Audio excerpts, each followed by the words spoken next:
or think of ideas for like the play or something. I don't know. Yeah. But she does it right in front of him, which I thought was a strange choice for her. Yeah, but I think at this point she's probably in denial about having a crush on Declan. No, because she like kind of admits it to Manny. I think she just like wants him so bad that she's like, this is fine. Yeah, I mean, I think she's in denial about her asking him to hang out, about being like an innocent thing at first. I don't know. I mean, it's not a crime to ask somebody to like work on a project with you, even if it's in front of your boyfriend. No, I know. I get that. But she looks at him all googly-eyed.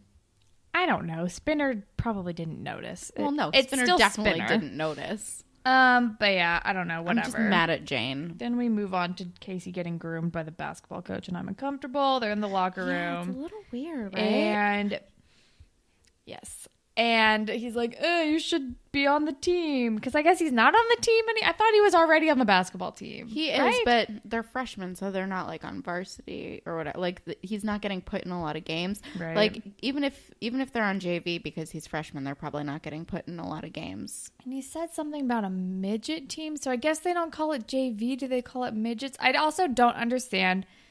I had never really realized this until now, but it's super weird that like some people call like peewee teams like midgets. Like I didn't know that was a thing. I thought he was just being like offensive. No, because I remember in my hometown, like we had like peewee football, and there were like different levels depending on age groups, and there was like it was called peewee maybe, and then there was like junior midgets, and midgets was like 8th grade, and then you went on to high school. But that's a super weird and offensive term to use for that kind of a thing, and it's not great. It's weird.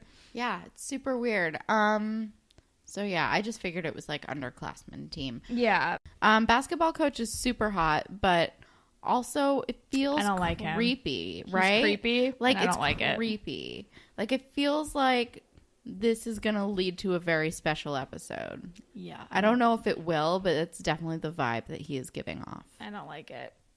But then we're with Spinner and Jane, and we're in his apartment, and Jane is like making some cool is in heavy quotes, flash animation, like housewarming invitation. LOL. It's an Evite. Yeah, for like Spinner, because Spinner just moved in and they're going to have a housewarming party. And I guess now Jane, and then all of a sudden Jane becomes the lead singer of Stoods because Peter's gone. Yeah. Yeah, apparently Jane sings now. And when Spinner is asking her, he's like, you're basically like a dude anyway, which is like I get it, and maybe to Jane that's a compliment, but I feel like that's still like never kind of a lame thing to say to your girlfriend. Yeah, don't say that to your girlfriend, He also man. says, don't be so negatory, which I thought was really dumb. Spinner. But yeah, like I don't care how like super cool tomboy your girlfriend is, she's still your girlfriend. Don't be like, you're practically a dude. Like it's not helping with the loss of the spark that Jane is feeling. Yeah. In the relationship. Like you want to be friends with your significant other, but also you don't want to just be friends with your significant other. You should also want to bang them. I feel like being like, you're like a dude ruins that. Yeah. Like I feel real sexy now that you've called me a dude. Yeah. Thanks. Spinner. Spinner. But then the party happens and Manny and Jay are adorable. I just wrote that down because they were like dancing to the music and it was cute. And she's definitely channeling Paramore. Yeah. And singing some song called Good Times, I'm assuming is what it's called. It's not. She's a good singer, but this is not a good song. Not a good song. Also, this is like the most like auto-tuned we've heard. Like this is the most like produced song that we've heard them do. Because like there are backing vocals. And there is no female backup singers. Oh no. There are backing vocals. It is polished. It is strange. Yeah, but she's still way better than Peter. Oh, yeah. Well, I mean, most people are better than Peter. Yeah. But she's, like, making eyes at Declan the whole time. And then I think Jay sees Declan checking out Jay. He does. He totally gives him a look. He, like, gives him a look like, in the background. And then, like, carries on living his life because he's with Manny and he doesn't give a shit about anything else because they're perfect. And then is it Declan who says dudes always have those raw lyrics or something like that? Yeah. Being all condescending. It's his main move. And then they come up with the worst idea ever. So Jane and Declan are like talking about like, the raw lyrics of Degrassi. Oh, yeah, Degrassi bands like really are in tune with like teenage emotions. Oh, you know what we should do? We should take songs from Degrassi bands and the lyrics are like the script and that's going to be our school play. And it's the dumbest thing I've ever heard in my life. Like, actually so fucking stupid. This is dumber than the Radish song. Oh my Like, God, come remember on. that? Which was actually amazing. I loved the Radishes song. Oh, man. Like, no, nobody wants to hear dumb high school bands be the basis for a school musical. No. And I'm like thinking about my friends in high school who were in bands, and I'm trying to picture that as a rock opera, and it's hilarious. I can't remember any of their lyrics, but I'm sure they were all terrible. So stupid. Oh my Just God. like really long words crammed in there because they think it makes them sound smart. Yeah. Also, like my friend's band, like especially my one friend that like I used to go to see his band all the time. They were like a screamo band. So like I'm trying to imagine this, and it's hilarious.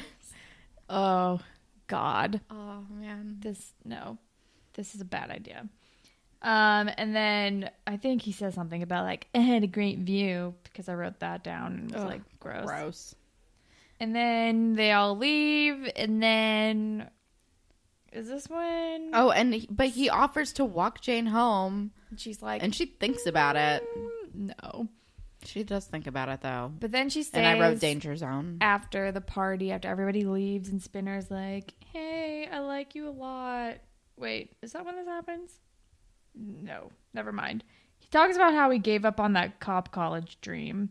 Is this when he gives her the drawer? This is when he gives her the drawer. He gives her a drawer, and then he's like, move in with me. Why do all these high school students want to move in together? What is happening? I don't know. Did Jane graduate early? No, or did they give up on that weird plot that was going to happen for like the beginning of the season 8? I think they gave it up because she's still in high school, and oh yeah. Also, they're why in is drama Spinner club, right? giving up on cop school? What is happening? I don't know. Come on, Spinner. You're better than this. Kinda. Yeah. I mean, he's still got a year to like figure it out. He doesn't have to give up yet. I know. What are you doing? I know. It's ridiculous. Also, like giving her a drawer is like a nice gesture, but being like, move in is like, and she's like, can I think about it? And she like starts crying and she runs away because she's like, I am not ready for this. What are you asking me to do? Please stop. Crazy. And it's also, weird. Jane already kind of has one foot out the door. Yeah, seriously. I mean, Spinner doesn't know that, but no, but it's still like that's a lot. It's like, weird. Even a drawer is she's kind still of in high school. A drawer is a lot. Wait till she graduates to ask her to move in. Come on.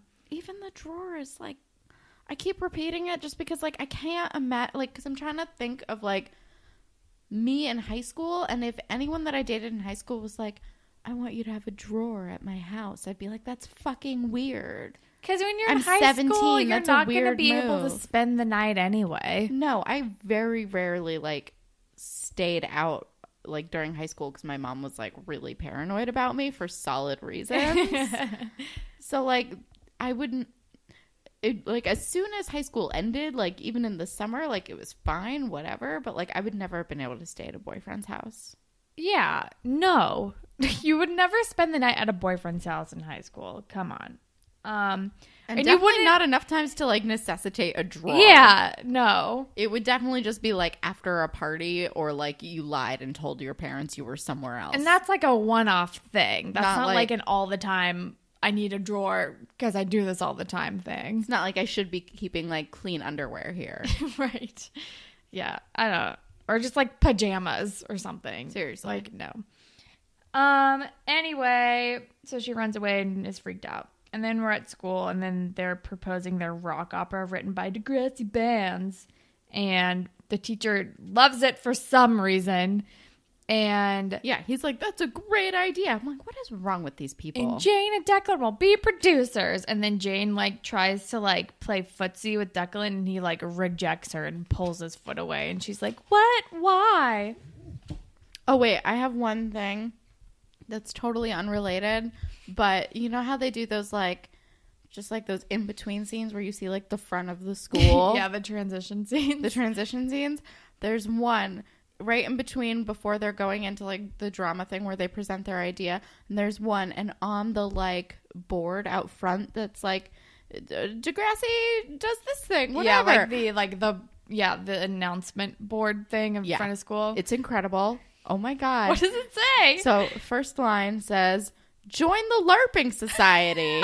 And then, oh no, Holland, it gets better, it gets better, it gets better. Underneath, it says, like 2 lines down, it just says seriously, exclamation point.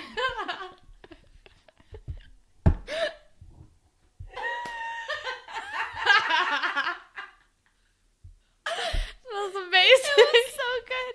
I was so happy I spotted it. I was like, what? What? I paused. I wrote it down. I was very excited.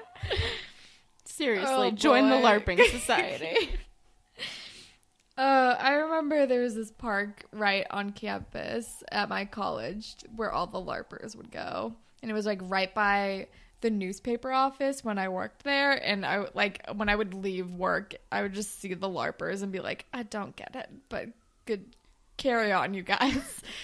Fight the good fight. Fight the good fake fight. With your styrofoam swords and armor. My cousin LARPs. She is an adult. I would like to make that abundantly clear. I'm pretty sure my friend Tyler's boyfriend LARPs. They get really into it with costumes and things. Yeah. I mean, do you, man, if it makes you happy. It just makes you think of that movie Role Models. Yeah. Oh, I loved that I movie. I saw that in theaters. It's a good movie, man. It's a good one.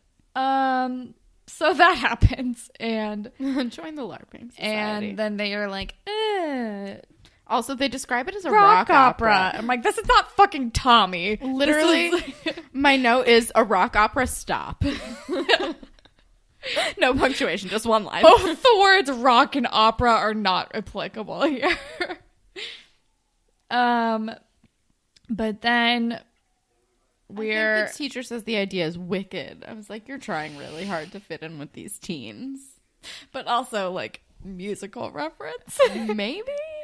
I don't know. It's not a rock opera, though. I know, but it's still a musical. That is true. Yeah, I don't know. And then we're with Casey, and we're playing basketball, and he's not chosen as a starter, and he's, like, bummed out. And I don't care about it at all. I don't care about Casey's B-plot at all. Nothing even happens. He gets pissy, and that's what he does all the time anyway. Exactly. And I don't know if it's before this or after this, but Manny is talking to Jane at some point, and she's like, I know you love Spinner, but when was the last time he made your stomach flip? It's the thing. It's stupid. It's like, I don't know. I feel like Manny is wise, and she's not wrong for her to be like, if you don't like Spinner anymore, don't date Spinner anymore, but also, like, maybe don't encourage her to cheat on him first. I don't know if she did. I don't think she did, but I think that she's not being careful enough with her words because Jane is, like, looking for any excuse to do that. Yeah, I don't know. My next notes are just, oh my God, Jane, don't fall for Declan's BS. And then you are playing with fire. Because I think then they're like, oh, Declan's like, you should come over to my house and we can talk about the rap opera, like, producer. And she's like, okay. Well, no, first she confronts him because he comes over and he's hey. And she's like, oh, it must be 3:30. Time for you to say something cryptic, which I didn't hate as a line. But yeah, because she's like, well, I like touched your foot and you were weird, but you also hit on me all the time, which is valid. And he's like, well, I like you, but you have a boyfriend, so I don't know. But which he's like, also valid. But he's like being real smooth about it too. Yeah, he knows what he's fucking doing. Oh yeah, he's like, I just want to respect you. He's like dangling the forbidden fruit. Oh yeah, he's like, you have a boyfriend. I just really want to respect you because I think you're great. Yeah, right. Okay, Declan, you're too fucking smooth. And then I just wrote, oh, danger zone, because Jane is going to go to his house by herself. Yeah. And then we're at the basketball game, and I'm just distracted because I'm like, why do they all wear T-shirts under their basketball jerseys? I don't get it. Because arms are distracting. God forbid we see shoulders. Sure. I don't know. And Dave is like, Casey's like to Dave, oh, are those your parents? And he's like, yeah, if I get on the court, like they'll like